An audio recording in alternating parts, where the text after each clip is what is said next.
A big thing happened recently, and you might have heard about it. DK Yoo, dubbed the modern Bruce Lee, fought former UFC Welterweight Bradley Scott in a 6-round boxing exhibition in South Korea. FITETV hosted the fight on pay-per-view, and this was the biggest thing to happen in this corner of YouTube, where traditional martial arts and combat sports seem to intermingle and share an audience. After the dust settled, I find myself having to sift through everyone's opinion on what happened. I go on Facebook, and it's post after post talking about what happened.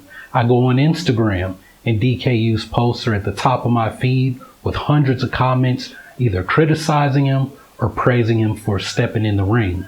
I come on YouTube, and well, I actually don't mind people making videos about him on YouTube because, that increases the chances of you seeing my video. So I watched Icy Mike's commentary while I watched the fight. I saw Jerry's video a few hours after the fight.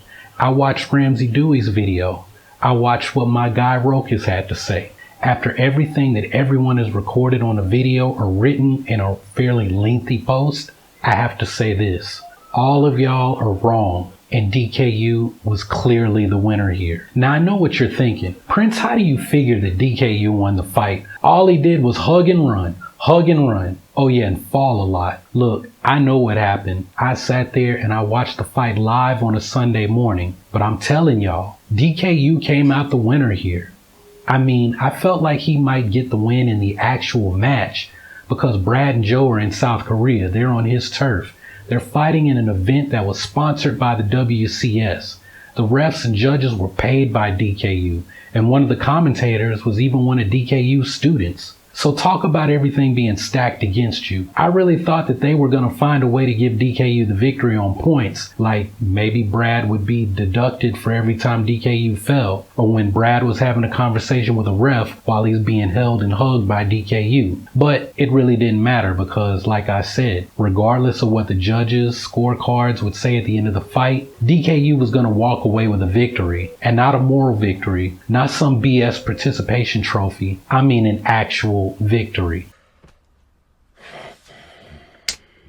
Now this thought came to me while I was watching Ramsey Dewey's video after the fight, when he was talking about that feeling of having participated in these work matches in China, where the only way that the foreign fighter would sometimes win is if they convincingly defeated their opponent.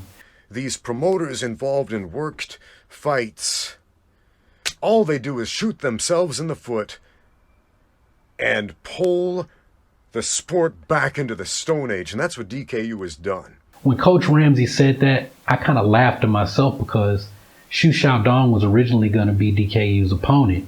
Now, can you even imagine the outcome if Xu Xiaodong went 6 rounds with DK Yoo without knocking him out? Well, I'll tell you what would have happened. People on the internet would be saying, well, he can't be a fake master now because Xu Xiaodong is the guy who beats up the fake masters. And you know why you believe that? Because you've all been deceived by clever marketing. Xu Xiaodong is the hero who exposed Chinese Kung Fu for being fake and ineffective. But Xu Xiaodong has a Kung Fu background. Xu Xiaodong never set out to expose fake Kung Fu masters or to go to war with the Wu Lin. If that's what you believe, well, it's because you've been deceived by guys on YouTube who have no idea what really happened, and I'm not even surprised. Look, y'all, I posted one of the first videos explaining everything about Xu Xiaodong right after that story first broke about his fight with Lei Lei, the fake Tai Chi master. And you know what? I watched a video on Freddy's Modern Kung Fu channel where his class is literally sitting around discussing my Xu Xiaodong video. And they are getting all of the details wrong. So I don't expect people looking to make these viral Kung Fu Masters exposed videos to know what the hell they're even talking about. So like I said about 4 years ago, this all started because of fixed fights. Xu Xiaodong just wanted his MMA guys to get a fair shot in competition. But because of the internet, Xu Xiaodong was going to be put in a situation that started his crusade against cheating in combat sports, and he'd end up making this guy DK Yoo look legit, as long as he didn't knock DK Yoo out. So look, y'all, leading up to this thing, I saw all of the predictions of how Brad was going to destroy DK Yoo. It would be a first round knockout. DK Yoo is going to be humiliated. This is going to be the end of everything he built when he loses. DK Yoo is about to get exposed.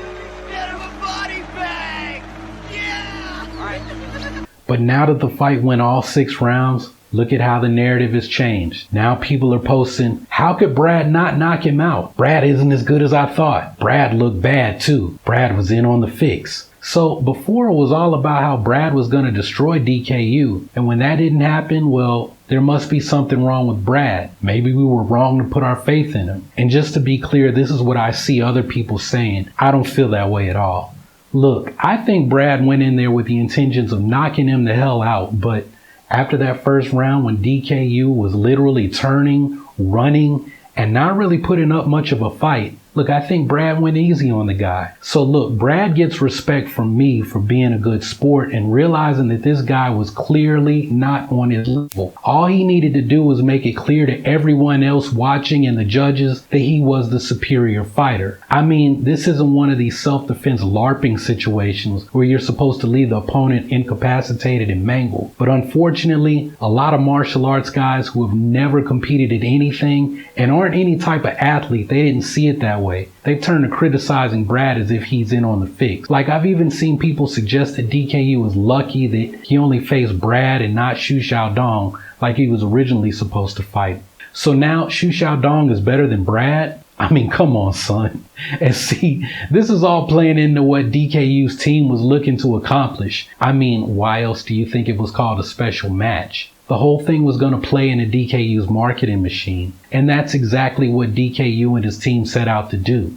Now look, y'all, I have a whole lot more to say about this stuff, but I've been holding off for months to release a video in my Problems with Traditional Martial Arts series on DK Yoo. So you'll have to stay tuned for my video on the Problem with DK Yoo video, because look, I'm about to air this kid all the way out. I've read his books. I've seen his online course. I've looked into what he's actually teaching at those workshops. And I've even looked into his background. So you'll want to come back for that one. But hey, while y'all wait on that video, be sure to check out some of my other videos in that series, like my latest one looking into developing Aikido for developing legitimate Aikido skill.